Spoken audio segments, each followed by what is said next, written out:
Are you experiencing tunnel vision syndrome? If you don't know what that means, you're probably at the right place, because as you would see from the title of this video, applying to university can just lead to a tunnel vision syndrome diagnosis. If you'd like to hear more about how to avoid it, like, comment, share, and subscribe below.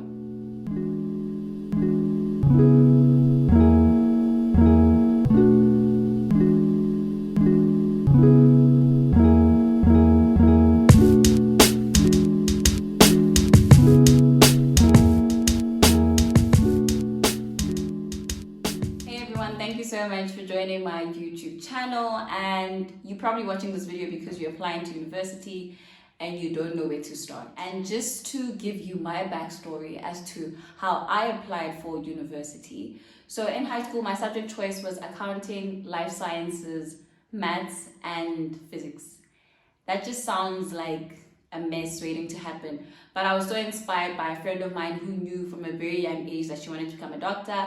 And so I thought if I did the same subjects, I might as well just land up somewhere in success, because doctors were successful and the goal is just to be successful. I took those subjects and we had an opportunity to do job shadowing in grade 11. And I remember I applied for physiotherapy.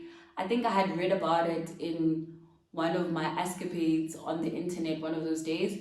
And we actually went to a hospital in Klerksdorp, and I was there for 3 days with 2 other students, and it was a nightmare, an absolute nightmare. God bless healthcare workers, because you need to have a heart, you need to have a stomach, you need to have passion to be working in a hospital. I couldn't stand being there, not because of there were so many sick people, but I was physically unwell just seeing people that were going through it, and I myself was going through it, so I was never going to become a good physiotherapist. And I remember in grade 11, we actually had a science project to do on element. And my element was BE. And I think BE is beryllium, right? And so somehow in my research, beryllium is used by biomedical engineers, and some spirit came over me and I wanted to become a biomedical engineer. Number one, it sounded fancy. It sounded like I knew what I was doing, and that's the first mistake that people do when they apply to university. You apply for something because it sounds fancy, or somebody told you that you would be the perfect person to be within that course. Avoid. Hey, avoid. What did they tell you? Who? Your teachers? Are they sitting next to you when you're writing? Your friends? Are they there when you're writing your test? Your exam? Are they there? Don't listen to them. So I enjoyed my escapade of biomedical engineering, and I applied to the University of Wits, and I was so excited because I actually got provisionally accepted, and my matric results came out and I was devastated. Guys, now I don't want to lie to you and tell you that my matric results were bad. You can check out my LinkedIn to see what the results look like, but they weren't good enough for medicine. And I was heartbroken. I was crying all over the place. My parents were confused. My family were confused. They were like, "What? Why are you crying? Like, these marks are fine." But I just knew something in me told me Wits is not going to accept you. And January came around the corner and I hadn't heard from Wits, and I was panicking. And so my mom and I drove all the way to the University of Wits. Now, take in mind, this is pre-COVID and that campus is massive. There were so many people. I was so overwhelmed. I felt like I was a fish amongst sharks and I didn't know what to do. And there were snake lines everywhere. But then one of the student counselors came and they helped me. And they actually told me that, yes, I was provisionally accepted, but there was no space. They sent out more provisional acceptance letters than there was space. Now, in this story, I can highlight already 3 key mistakes that I made. Number 1 is that I applied to one university. I was so sure about my career path that I had researched for a second. I was so sure about how good it sounded that I was certain I would land up at Wits. So I applied to one university. The second thing that I did is apply for one course. Now, I know there might be options to say apply for 2 more courses or 3 courses, but I was sure about biomedical engineering. So I applied for one course. The third thing that I did actually is not do any research. For some odd reason, I didn't spend enough time researching what career would suit me or what would interest me, because I was so overwhelmed by the thought of thinking about the future that the future was finally here, and now this university is rejecting me and I have no backup plan. Basically, the research process for me was non-existent.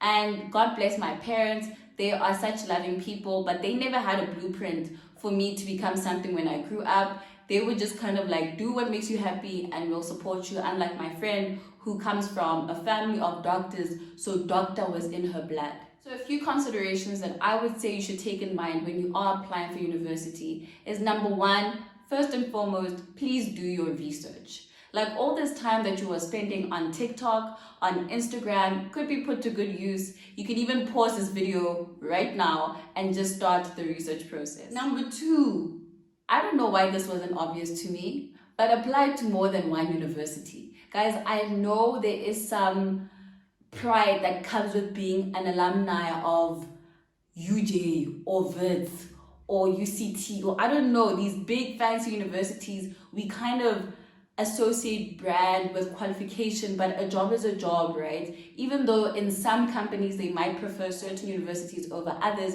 but it doesn't mean all jobs are going to forsake you because you don't have that alumni at the back of your name. And even if you are not intending to go to university, also consider going to a college or even doing an online course through UNISA. I did my postgraduate diploma through UNISA the second time around, and that's a story for another day, but it was also a good institution for me. The final thing that I would truly advise is to try and link whatever course that you're applying for to the passion that you have, to the talents that you have.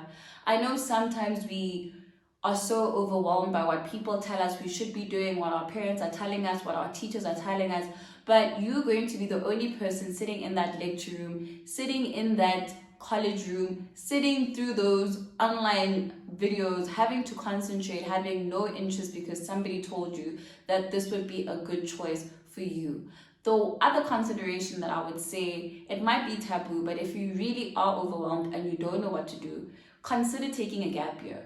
Now, I know a lot of people might frown upon the fact that you are taking a gap year because it seems as if you have no vision, but it's better to not waste your parents' money or to waste a bursary funder's money by doing something that you are disinterested in and you are going to fail anyway. So taking a gap year, for me, I've also taken it, and that was in the year I was pregnant because I was also having to do my postgraduate diploma afterwards. And I really wasn't sure whether becoming a CA was the be-all end-all for me. So taking that year off and really assessing that sitting at home watching TV was not going to be my story, or was not going to be something that I'm putting to good use.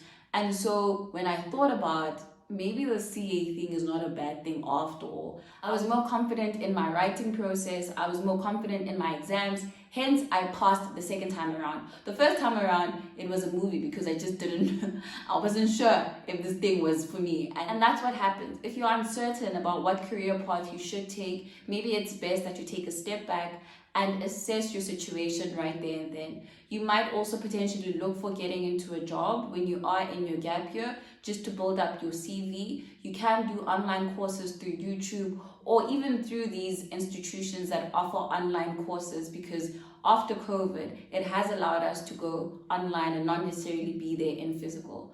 But I hope this video is able to help you in your application process. Please do your research. Please apply for more than one course. Please apply to more than one institution and speak to as many people as you want. As a bonus tip, you might even consider taking a group of your friends just to go to that institution to see what options that they have for you, asking a student counselor what advice they can give you on the course that you are interested in. But otherwise, don't forget to like, to comment, to share, and to subscribe to my channel, and I'll see you guys in my next video. Bye. Who told you to study that? Huh? Boy!